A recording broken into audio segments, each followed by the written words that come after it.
Mais uma vez no livro de Cantares.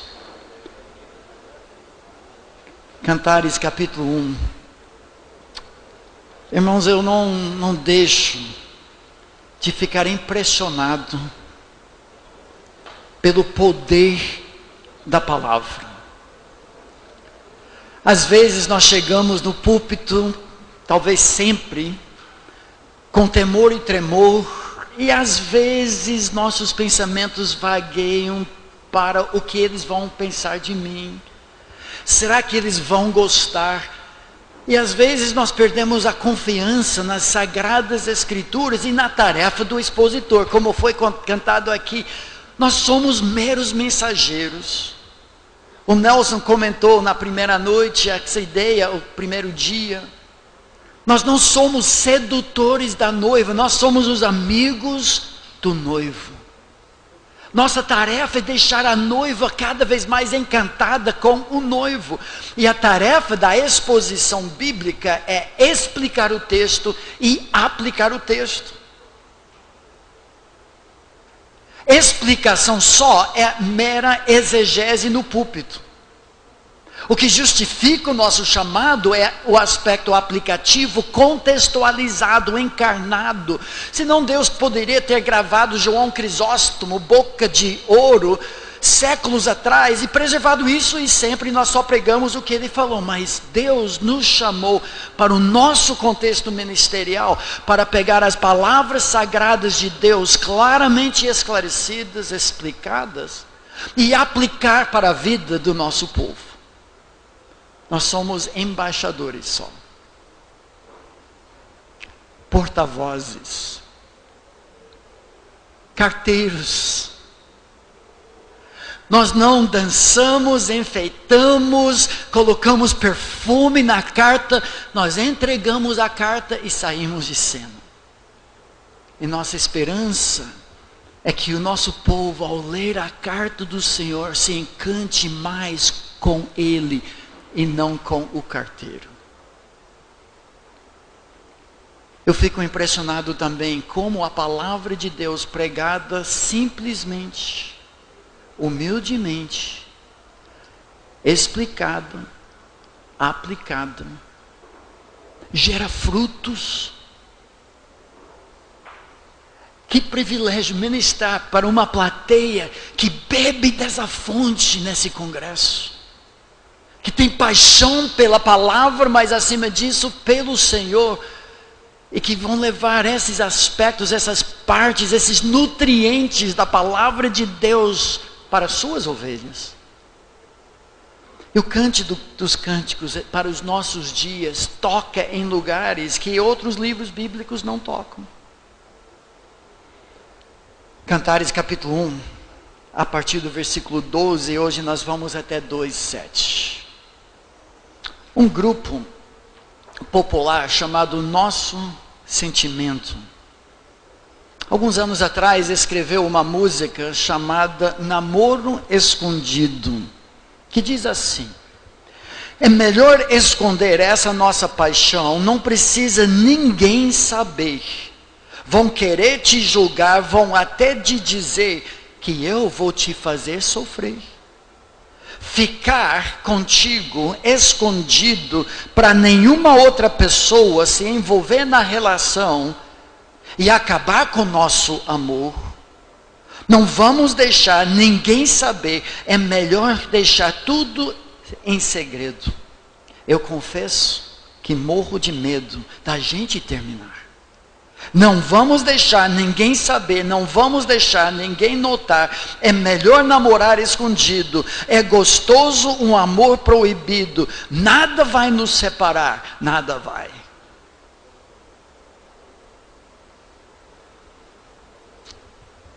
É isso que os nossos jovens ouvem o tempo todo. Será que o amor proibido realmente é melhor? Mais gostoso? Bom, Provérbios diz isso. As águas roubadas são doces, e o pão comido às ocultas é agradável. Só que o próximo versículo diz: ele, porém, não sabe que ali estão os mortos, que os seus convidados estão nas profundezas do inferno. O amor proibido, o amor escondido não é amor. O amor exclusivista, que fecha todos os outros fora, não é o amor tensionado por Deus, é doentio. O amor verdadeiro é aberto e publicamente declarado, porque os amados têm um santo orgulho no outro. É outrocêntrico, não somente na esfera dos dois, mas em termos de alcance do reino de Deus para outras pessoas. O amor exclusivista é doentio. E o texto que nós vamos estudar hoje mostra exatamente isso. O amadurecimento de um amor que satisfaz, que é cristalino, que não é aquela água turva ou água salgada que só deixa desejo por mais e mata no processo. Vocês lembram as palavras de Salomão em Provérbios? Bebe a água da tua própria cisterna, das correntes do teu poço. Porque permitir que tuas fontes e teus ribeiros de água se derramem pelas ruas. Notem mais uma vez o eufemismo em que o prazer sexual é comparado mais uma vez às águas. Sejam somente para ti e não divididos com estranhos. Que teu manancial seja bendito. Alegre-te com a esposa que tens desde a mocidade, como corça amorosa e gazela graciosa, aquela figura de novo. Que os seios da tua esposa sempre te saciem, e que sintas sempre embriagado pelo teu amor. Essas são as águas cristalinas, e hoje nós voltamos a nossa atenção para o texto que culmina com o primeiro refrão no capítulo 2, versículo 7, sobre a paciência do amor. O amadurecimento do amor, através do tempo, porque o tempo sempre é aliado em relacionamentos duradouros. A pressa sempre é inimigo à vontade de Deus.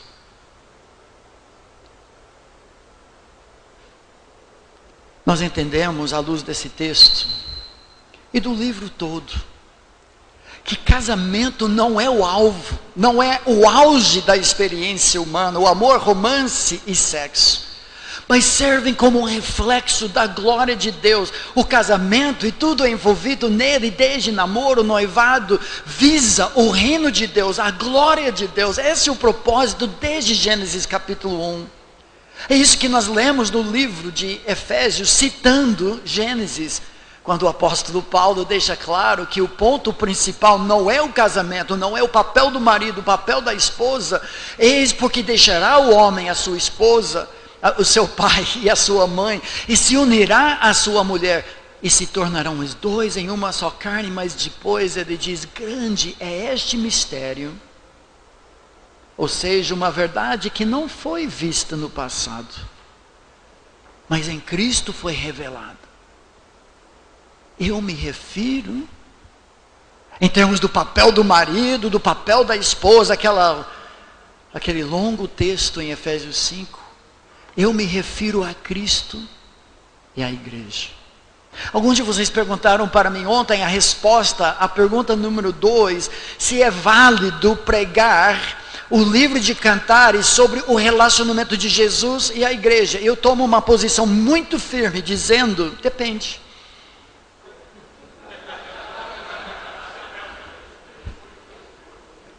De forma alegórica, não. De forma analógica, sim. Eu explico mais uma vez. O livro de Cantares é um livro sobre amor, sexo, romance, casamento. É justamente para que os nossos relacionamentos agradem a Deus, glorifiquem a Deus, tem valor em si. A história é verídica, a história é real, é para nós. E precisa ser pregado assim. Mas tudo isso só tem valor porque Deus investiu o casamento com poder de reflexo, de glória. Uma metáfora temporária para os nossos dias. O casamento não é para sempre, mas Jesus e sua igreja sim. As bodas do Cordeiro são para sempre. Então, o que o livro ensina sobre casamento, sexo, romance, amor, só tem valor por causa do que Deus investiu essas instituições sagradas à luz da Bíblia como um todo. Essa é a interpretação lírica, analógica, que conduz a Cristo. Hoje, por exemplo, veremos o casal trocando elogios. Alguns vão pegar isso e dizer, está vendo? Eu preciso inflar a autoestima da minha esposa e vice-versa. Não é o ponto. O ponto do texto é o amor de Deus que faz com que cada um fiche, se preocupe, focalize no outro acima de si mesmo. Casamento não é 50-50 e os nossos jovens precisam saber disso e nós lembrar disso. É 100-0 se for necessário. E 100-0. É a vida de Jesus vivida através de nós, de uma forma outrocêntrica que Ele fez quando estendeu seus braços na cruz do Calvário e disse, tetelestai, está pago. A igreja é culpada, mas eu pagarei. Esse é o outrocentrismo do amor verdadeiro, que só se encontra em Jesus. Então, nesse sentido, sim. O contexto do nosso texto hoje, nós já vimos ontem, são as estações naturais, normais do amor. Nós vimos aquele ciclo de vida começando com atração mútua, mas de repente uma interferência de terceiros, uma afirmação de segurança outrocêntrica. O texto terminou nos lembrando de que as dificuldades são inevitáveis no mundo caído. Nós precisamos lembrar nossos jovens sobre esse fato.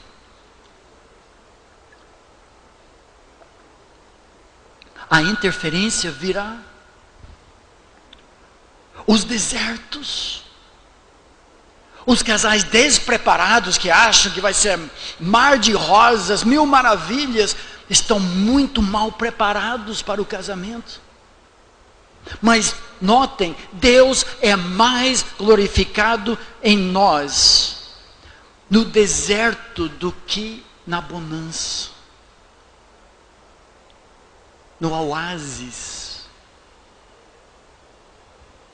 Quando nós nos agarramos um no outro e ambos em Deus, em meio àqueles momentos inevitáveis no mundo caído, de dois pecadores, porco-espinhos, que moram na mesma toca, Deus é mais glorificado pela nossa fidelidade à aliança conjugal, como um reflexo dele mesmo e da sua fidelidade, do que na bonança. Há estações, é a realidade. Nós vimos que esse livro, através dos seus refrãos e conclusão, trabalha a paciência do amor, a pureza do amor e a perseverança no amor. Hoje, capítulo 1, versículos 12 até 2:7, tratam então de uma nova foto no álbum desse lindo casal.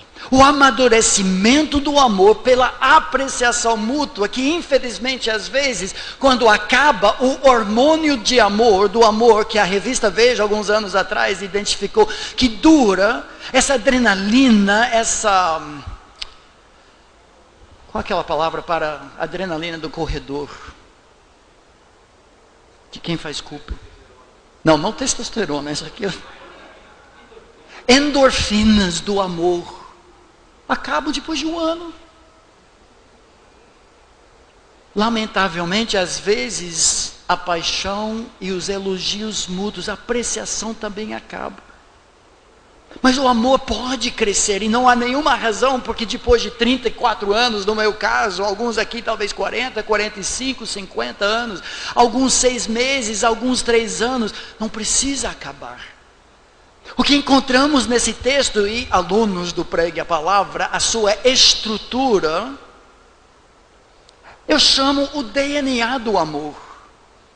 Nós temos um intercâmbio de elogios de apreciação mútua. Elogios pela Sulamita, que tem sua resposta elogio por Salomão, que volta elogios pela Sulamita, elogio por Salomão, elogio pela Sulamita, e culmina com o refrão: calma, gente, porque os elogios estavam chegando numa temperatura bem quente, e no momento oportuno, espera o momento certo. Esse refrão, usando a ideia das gazelas: conjuro-vos, ó filhos de Jerusalém, uma espécie de autoconfrontação, mas usando outras ao seu redor, e jura pelas gazelas do campo, aquele bicho tão facilmente espantado. O amor é sensível assim. Cuidado com o amor. Não force o amor, não avance o sinal. Acalme-se até a hora certa. Que não acordeis nem desperteis o amor até que este o queira. Aprendemos essa lição. Tempo é o maior aliado no desenvolvimento de relacionamentos duradouros. E mais uma vez precisamos ensinar isso para os nossos jovens. Agora vamos olhar o texto. Cantares capítulo 1, versículos 12 a 14. É o primeiro elogio. Depois das palavras confortantes dele, que ela era única como uma égua entre todas as carruagens. Eu tenho medo de como vocês vão chegar em casa com suas esposas. Eu tentei isso ontem à noite, não deu certo.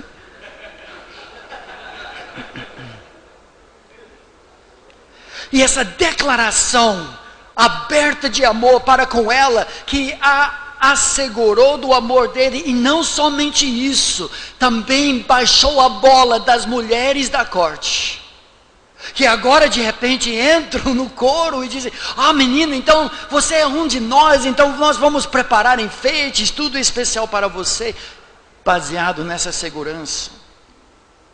O primeiro elogio dela, versículos 12 a 14, enquanto o rei está sentado, talvez melhor reclinado, é um banquete no palácio, à sua mesa, o meu nardo, ou perfume, fragrância, exala o seu perfume. O meu amado é para mim um sachê, saquitel de mirra, posto entre os meus seios, como um racimo ou buquê de flores, de rena nas vinhas de Engedi, é para mim o meu amado. Longe de ser uma tentativa de inflar a autoestima, a autoimagem dele, esse culto ao eu, ela demonstra um outro centrismo em que ela focaliza o caráter dele. Ela diz, resumidamente, ele é o Chanel número 5 da minha vida. A fragrância do seu nome que nós vimos ontem, o seu caráter e também a sua aparência, ele é totalmente desejável. Essa é a realidade dos apaixonados. Versículo 12, enquanto o rei estava reclinado à sua mesa, o meu nardo exala o seu perfume. Em meio a tantas outras pessoas, a fragrância da pessoa dela ocupava a mente dele. Ele só tinha olhos para ela, ou talvez melhor, para ser coerente com a metáfora, ele só tinha nariz para ela. E ela pega carona nessa ideia no próximo versículo, quando compara ele ao perfume.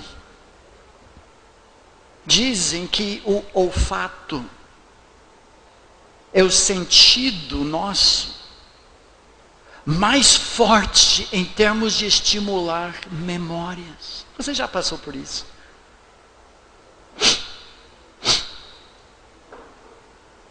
Você sente o cheiro de alguma coisa e um dilúvio de memórias, de momentos do passado, de eventos, de lugares que você visitou, inunda o seu ser. O que ela está dizendo é que ele não sai da minha cabeça e eu não saio da cabeça dele. Isso me lembra de uma qualificação para a liderança espiritual. Uma excelente obra exige excelentes obreiros, irrepreensíveis, homens de uma só mulher, com ênfase no texto original, de uma mulher o homem. E é interessante que a qualificação para viúvas, em 1 Timóteo capítulo 5, para o rol de viúvas sustentadas pela igreja, como obreiras em certo sentido, que eram mulheres de um só homem. Casamento bíblico é um para o outro. Eu só tenho olhos para ti. Nós ouvimos sobre isso hoje pelo pastor Mendes. Depois ela fala para ele algo semelhante ao que ele falou para ela, nesse outro centrismo do amor. Bom, antes disso, no versículo 13, o meu amado é para mim um sachê de mirra, perfume, posto entre os meus seios. Não está dizendo que estão tendo relações, que ele está deitado no seio dela, não há nada disso. O costume era a mulher usar esse sachê de algum perfume que durante o dia todo acompanhava e refrescava o ambiente. O que ela está dizendo é que a memória dele, o perfume dele não sai da minha cabeça o dia todo e a noite toda. Eu só tenho olhos, eu só tenho nariz para ele. Depois ela diz, como um buquê de flores de rena nas vinhas de Engedi, um oásis que ficava ao lado do Mar Morto. O lugar onde Davi escondia-se de Saul, oásis de refrigério. Ela está dizendo, em meio a tantos homens, pedras e areia, ele é um buquê de flores, ele é único para mim. É o que ele falou dela sendo égua entre as carruagens de Faraó. Agora ele responde, no DNA do amor, versículo 15. Eis que és formosa, ó querida minha. Eis que és formosa. Ele não se contém. Os teus olhos são, infelizmente a tradução de várias das nossas Bíblias é incorreta. Ele não usa a palavra como. Os seus olhos são como os das pombas, como se ela tivesse olhos redondos, pretos, escuros, alguma coisa assim. Não é isso. Literalmente o texto diz, os teus olhos são pombas. O que é isso? A pomba, já há milênios, está associada à tranquilidade e paz. O olhar dela transmitia segurança, bonança, bem diferente daquela mulher irritante de Provérbios, aquele gotejar contínuo que provocava, irritava. Não está falando da aparência dos olhos, mas do seu caráter. Notem mais uma vez, a atração física mas atração ao caráter. O foco não está no exterior, mas no interior. E os olhos são a lâmpada do corpo, são a entrada e a janela da alma. Diante disso, ela responde, no DNA do amor, o outrocentrismo em que cada um só tem olhos para o outro. Versículo 16, olha na sua Bíblia ou aqui projetado. Pela única vez do livro, ela diz que ele é formoso. Nem nas núpcias ela fala isso. Como meu amigo Carlos Oswaldo comentava, não era nada muito animador para a mulher nas núpcias ver o gorila pelado na frente dela. Mas dessa vez ela fala. E de vez em quando é bom, o homem também precisa ouvir essas coisas, mas ela diz, como és formoso, amado meu, como és amável. Essa palavra amável, 13 vezes usada no Velho Testamento, prazeroso, confortável, uma fonte de deleite. De novo, aparência física, mas também caráter. Ela ecoa os elogios dele, e mais uma vez nós vemos a complementação da Shulamita e Shelomó, em que 1 mais 1 será maior que as partes separadas. Para cada um, o outro era único, refrescante, excitante e perfeito. E aqui nós temos que levantar uma pergunta. Será que ele era tão sarado assim?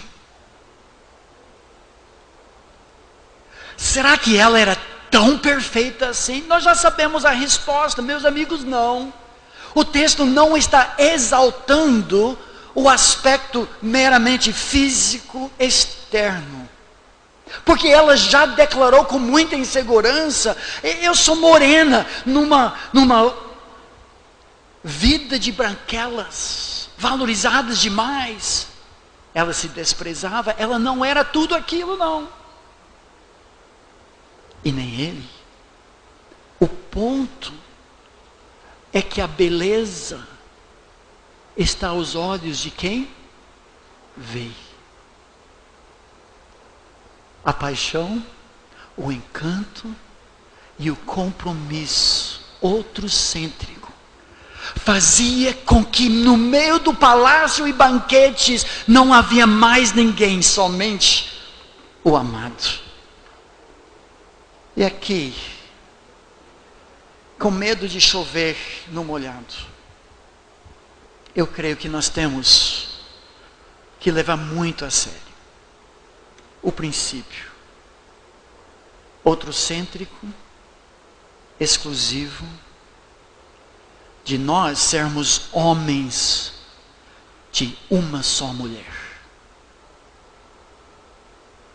Se existe um mal dos nossos dias, derrubando pastor após pastor, ministério após ministério, muito mais talvez do que o olhar daquela moça, donzela na esquina, é o fácil acesso no seu smartphone ao sexo virtual, que mais cedo ou mais tarde culmina em destruição. A qualificação bíblica de sermos homens de uma só mulher está refletida justamente nesse texto. Não é autoimagem, é compromisso. Não é autoestima, é paixão outrocêntrica. Que Deus nos dê graça para sermos homens de uma só mulher. O texto do capítulo 1 termina no DNA do amor, com mais um elogio da parte dela. Olha versículos 16 e 17. No final de 16, ela diz: o nosso leito, o que é isso? É de viçosas folhas, ou seja, um leito verdejante de grama. As traves da nossa casa são de cedro e os seus caibros de cipreste. Nesta parte do elogio, de fato uma continuação do que nós já vimos, ela está descrevendo um passeio para a região onde ela se sentia mais confortável, a natureza. Está descrevendo a floresta, um lugar ou de um encontro no passado ou no presente. Mas é nesse contexto que um dos versículos mais mal interpretados em todo o livro se encontra. Ela diz nesse contexto, em meio às afirmações do amor exclusivista e exclusivo, melhor, exclusivo dele: eu sou a rosa de Saron, um lírio dos vales. Esse texto, como você bem sabe, tem sido usado e abusado. Eu espero que o nome da sua igreja não seja Igreja Batista Presbiteriana Assembleia Rosa de Saron, porque hoje eu vou acabar, talvez, com isso.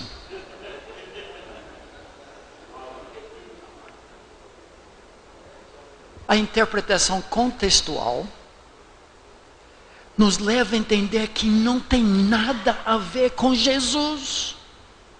Esse desespero que às vezes temos, até mesmo no Pregue a Palavra, para achar Jesus debaixo de cada pedra, tem levado muitos a interpretar essa declaração poética muito linda, legal, com Jesus. Nada disso. A palavra rosa é narciso, é uma flor comum, qualquer, linda, bonita, mas entre tantas outras. Jesus não é isso, não. Ela fala: eu sou um lírio dos vales, entre tantos outros lírios. Aqui nós encontramos um pouco daquela tensão da alma dela. Eu sou linda, formosa, mas eu sou morena. Eu sou comum, mas eu aceito, marido, querido, a sua palavra de que eu sou especial, eu sou bonita. É isso que ela está dizendo. Ou talvez para os hipercalvinistas aqui, alguns traduzem a palavra: eu sou a tulipa de Saron.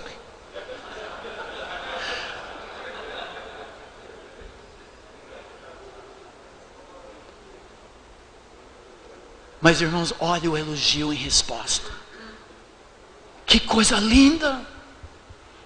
Agora sim, ele diz para ela, na vez dele: qual o lírio entre espinhos, tal é a minha querida entre as donzelas ou as filhas. O que ele está dizendo: querido, você não é uma flor comum do vale, um narciso qualquer, entre tantas outras.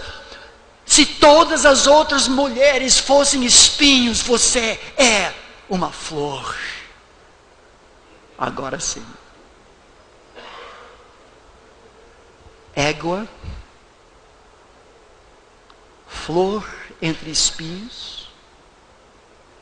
Ela, por sua vez, falou que ele é refrigério como um buquê de flores em meio ao deserto dos outros homens, que só enche a boca com areia. Olha o outro centrismo de um para com o outro. Beleza aos olhos de quem vê. Amadurecimento do amor através de expressões mútuas. Encontramos isso não somente no início do casamento, mas eu espero que esse tipo de palavra você fale para sua esposa. O marido em Provérbios faz isso. Mulher virtuosa, quem achará? O seu valor muito excede o de finas joias. É interessante que ele fala que a mulher virtuosa é tão rara, mas no final do texto, ele diz isso, muitas mulheres procedem virtuosamente. É a mesma ideia. A mulher virtuosa como você, querida, é tão rara, mas no final diz, mesmo que houvesse muitas dessas mulheres, tu a todas sobrepujas. Essa maturidade do amor é muito triste quando a familiaridade produz ódio, ingratidão, rotinas. Nós veremos isso nesse livro, depois das núpcias. O rotineiro mata o romântico. O trabalho, o ministério, as crianças, as finanças, o corre-corre, começa a nos cegar, para não ver o valor daquela que compartilha sua vida conosco, que amarrou o destino dela ao seu, que te atura nos momentos de raiva, de impaciência, de teimosia, que lava sua roupa, prepara suas refeições, concorda com as suas burrices sem falar, não te falei.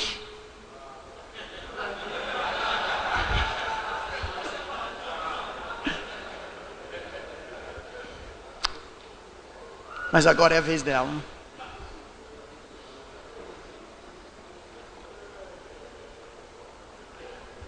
Olha como ela responde. Porque são as mesmas palavras. Olha a correspondência linda. Ela diz no versículo 3 do capítulo 2: qual a macieira entre as árvores do bosque, tal é o meu amado entre os jovens, ou literalmente os filhos. Desejo muito a sua sombra, e debaixo dela me assento, e o seu fruto é doce ao meu paladar. De novo essa ideia, olha o que ela está dizendo. Num bosque cheio de árvores, que só dão folhas, brota meu amado, que dá fruto. Você é único para mim.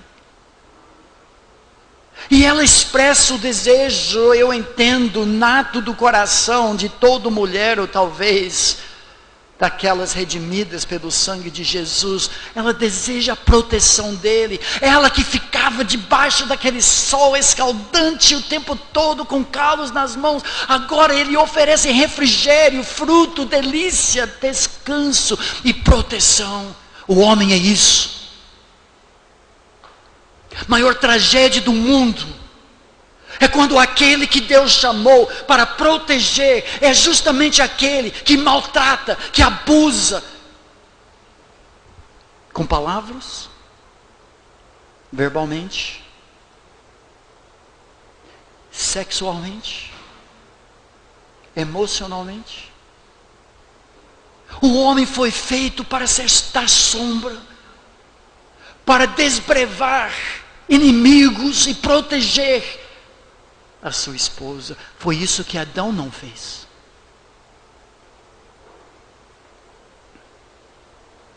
No momento definitivo do relacionamento de Adão e Eva, quando Deus o chamou para a frente, como líder do lar, responsável pelo jardim, que é isso que fizeste. E Adão tem oportunidade de praticar o texto que nós vimos hoje, Provérbios 28:13. Quem confessa o seu pecado e deixa, alcança misericórdia, mas aquele que encobre a sua transgressão nunca, jamais encontrará isso. É chance para Adão. Mas nesta hora ele revela a natureza humana do homem. Em vez de proteger, a sua querida Eva. Ele se distancia dela, aponta o dedo no nariz, ele parece o diabo cujo pecado percorre as veias dele. Foi a mulher que tu me deste. E como consequência disso, em Gênesis 3,16, para nos lembrar da nossa necessidade de um Redentor, Deus fala para a mulher: o teu desejo vai ser contra seu marido, ele vai te oprimir. O que encontramos aqui é uma possível reversão disso. Quando Jesus refaz o homem, ele pode ser o Adão que Adão nunca foi. Quando Jesus refaz a mulher, ela pode ser a mulher que Eva nunca foi. Porque Jesus foi aquele que, em vez de apontar o dedo no nariz da noiva à igreja, ele disse: eu pagarei, eu serei o culpado, mas Deus Pai, poupa a minha igreja. É isso que o homem faz, e isso que ela deseja no texto. O último elogio da parte da Sulamita, os versículos 4 e 6, continuando de fato na continuidade do texto, ela expressa mais um desejo no versículo 4.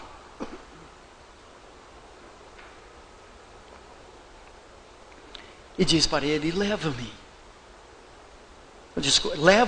à sala do banquete. É possível interpretar como um desejo ou como uma declaração. Ele me leva ou leve-me. Em ambas as interpretações a ideia é a mesma. Leve-me à sala do banquete, ou literalmente a casa de vinho. E o seu estandarte sobre mim é o amor. Sustentai-me com passas, confortai-me com maçãs, pois desfaleço de amor. A sua mão esquerda esteja debaixo da minha cabeça, e a direita me abrace. O que ela está dizendo aqui, no final desse terceiro elogio? O namoro deles não era nada escondido.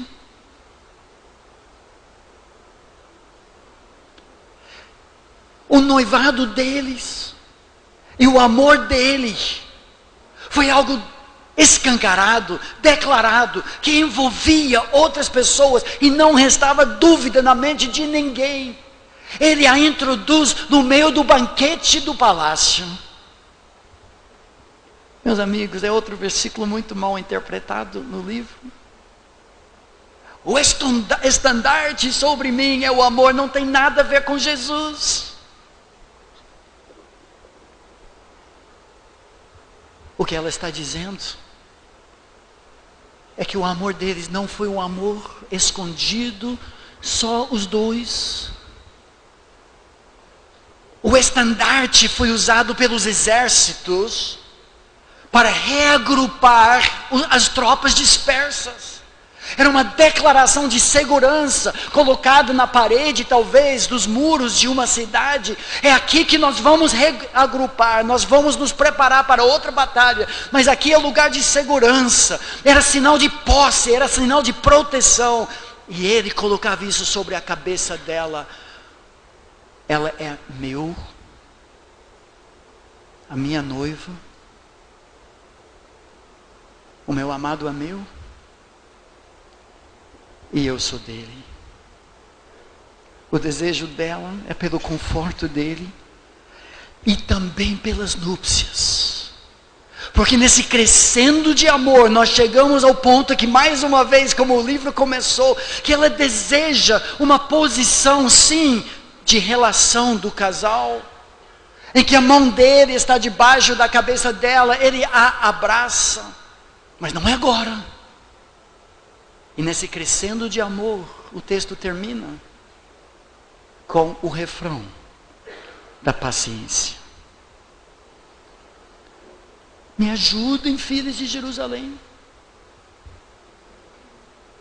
Eu sei que agora não é hora, mas eu quero. Pelas gazelas e servas do campo, eu não quero espantar esse amor. Que não acordeis, nem desperteis o amor, até que este o queira. Tempo, paciência, maiores aliados em relacionamentos verdadeiros. Quem come apressado, come cru. A diferença entre um pé de mamão e um carvalho é tempo. Talvez para mudar a metáfora, voltar para a ideia das flores do texto. O perigo é muito grande de começar a despetalar uma rosa para ver a sua beleza contida dentro. Mas não faça isso. É necessário tempo para permitir que esse amor cresça, desenvolva e mostre a sua real beleza. Eu quero terminar com uma série de aplicações que já mencionamos. E nós vamos dividir em nossos grupos. Eu quero que vocês trabalhem hoje um pouco essa ideia de aplicação no texto. Talvez um dos passos mais difíceis na exposição bíblica. São várias que eu quero deixar com vocês. Primeiro, o amor supera as inseguranças de forma verbal e honesta, ou seja, o diálogo. O que mais encontramos nesse texto é esse intercâmbio de diálogo que muitos casais não fazem, nem no namoro. Na esfera do coração, não só aparência, mas de caráter também. Como disse o Carlos Oswaldo, a mulher é um bicho verbal. O amor considera o outro como alguém único entre todos os outros. Não é perfeição física, mas beleza aos olhos de quem vê. Um para o outro, ambos para Deus, homem de uma só mulher. A atração física é importante, mas não é tudo. A lei da velhice é universal.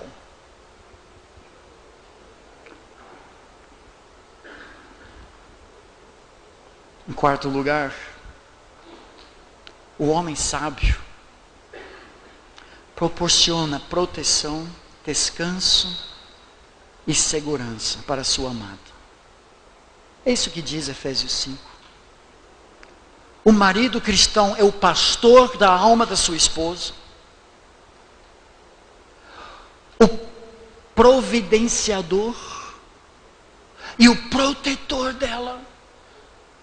A mulher sábia descansa e confia no amado e também o elogia pela aparência e pelo caráter. Ela respeita e se submete. O amor verdadeiro não se apressa. Paciência na pureza é uma fórmula para sucesso em relacionamentos sérios. Tempo é o maior aliado em relacionamentos duradouros. Talvez mais importante, não há nenhuma razão porque a paixão, o diálogo e a apreciação mútua devem esfriar ao longo do casamento. O amor amadurece, mas não desaparece. A apreciação aumenta, não esvanece. Pergunta para nós, e eu dou um desafio para vocês e para mim, hoje. Manda um texto. Liga para sua esposa. Fale o quanto você aprecia. O sacrifício dela, o esforço dela, o carinho dela, o amor dela. Fale que você aprendeu isso na conferência, pregue a palavra, ela vai deixar que você volte o ano que vem. E finalmente, o amor verdadeiro não é escondido.